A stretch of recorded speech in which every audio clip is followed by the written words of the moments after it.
பஞ்சமி நில மீட்பு அப்படிங்கிறதே ஆதி தமிழர்களுக்கான ஒரு பிரச்சனை அப்படின்னு இருந்த இந்த நிலைப்பாடை உடைச்சு எல்லா தமிழர்களும் ஒருங்கிணைந்து ஒற்றுமையோட கேள்வி கேட்பாங்க அப்படிங்கிறத ப்ரூவ் பண்ணியிருக்குது மார்ச் 16ஆம் தேதி செங்கல்பட்டில் நடந்த இந்த மிகப்பெரிய பேரணி. சாதிவாரி கணக்கெடுப்பும் சமூக நீதியும் மற்றும் பஞ்சமர் நில மீட்பு அப்படிங்கிற தலைப்பில் நாம் தமிழர் கட்சி ஒருங்கிணைத்த இந்த மாபெரும் பேரணியில் பல தமிழ் சமூகத்தின் ரெப்ரசன்டேட்டிவ்ஸாக இருக்கிற இயக்கங்களும் கட்சிகளும் பெருந்திரளாக கலந்து கொண்டாங்க. இந்த ஒரு மாபெரும் பேரணியை மிகப்பெரும் வெற்றி பேரணியாக மாற்றினாங்க.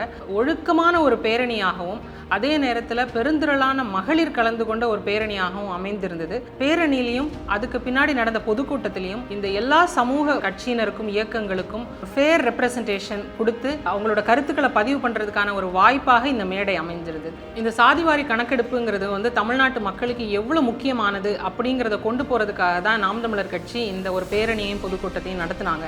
ஆனால் இதனுடைய முக்கியத்துவத்தை எந்த ஒரு மீடியாவும் புரிஞ்சுக்கிட்ட மாதிரி தெரியல. ஒரு ட்ரிவியலான ஒரு மேட்டருக்கு நம்மளுடைய அண்ணன் செந்தமிழன் சீமான் அவர்களுடைய வீட்டுக்கு முற்றுகையிட்டு பேட்டி கேட்டு அதை ஒரு பரபரப்பு செய்தி ஆக்குற எந்த ஊடகமும் இந்த பேரணியும் பொதுக்கூட்டத்தையும் சரிவர கவர் பண்ணவே இல்லை. இந்த பேரணியும் போராட்டமும் ஒரு தொடக்கம் தான். இதை நாம் தமிழர் கட்சியினர் தொடர்ந்து மேற்கொண்டுகிட்டு தான் இருக்க போகிறோம். ஏன்னா சாதிவாரி கணக்கெடுப்பும் பஞ்சமி நில மீட்பு அப்படிங்கிறது அடிப்படையாக தமிழர்களுடைய உரிமை. இது அடையிற வரைக்கும் நாங்கள் ஓய போகிறது கிடையாது. எங்களுடைய அரசியல் போராட்டம் தொடர்ந்துக்கிட்டே தான் இருக்கும்.